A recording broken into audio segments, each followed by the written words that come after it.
Salam değerli izləyicilər.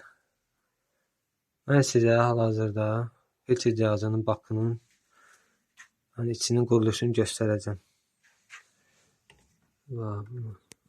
İstifadə edirik bakımızı filtrdən.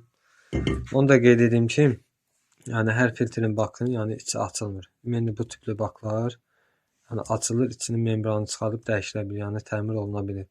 Amma elə baklar var ki, ümumiyyətlə onlar açılmır. Əgər içinin membranı deşilibsə, o mütləq dəyişilməlidir.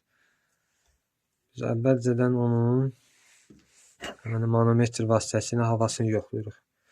Filtr bakının havası düşdükcə onda təzyiq zəif olur. Hal-hazırda bunun da havası düşür. Hava buradan vurulur aydın nasos vasitəsilə. 0.6-0.7 hava olmalı içində.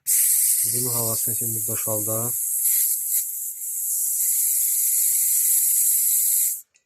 Bunu mən əvvəlcədən rahat açılsın deyə boşaltmışam ventilləri ki, video çəkmək rahat olsun. Bunun ventilini öncədən açırıq.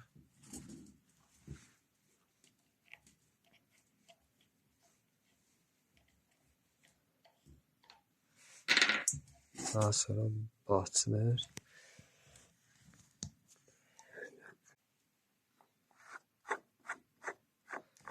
Bunu da açdıktan sonra bu membran dediğim hissəni.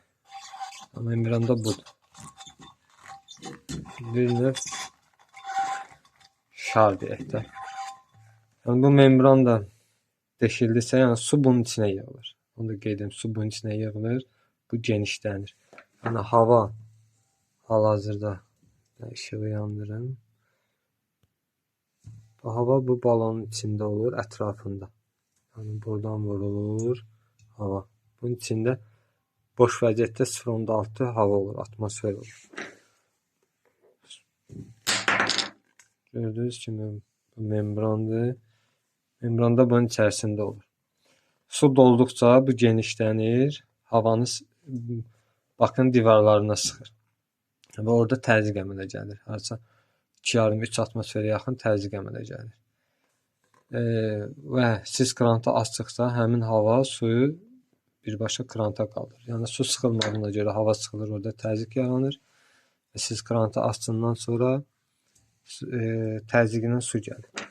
Bu təzyiq düşdü, ümumiyyətlə hava vurduğu əmələ gəlmirsə, yəni hava yerindən buradan su çıxırsa, demək membran deşilmiş olur. Bu membran mütləq dəyişilməlidir. Amma dediyim kimi elə baklar da var ki, ümumiyyətlə onun ağız hissəsi rezbə olunur, bağlı olur. Orada şar deşidirsə, yəni hava yeri onun böyründə də ola bilər, altında da ola bilər. O mütləq bakın özü dəyişilməlidir. Baklar da 2 cür olur. 8 litrli olanlar var, bir də 12 litrli olanlar. Hal-hazırda bunun havası aşağıydı, amma membranı deşilmir. Sadəcə olaraq mən təzədən bunların ventillərini sıxacam. İnşallah su doldurub yoxlayacam. Yəni havası qalmalıdır. Videonu izlədiyiniz üçün təşəkkür edirəm.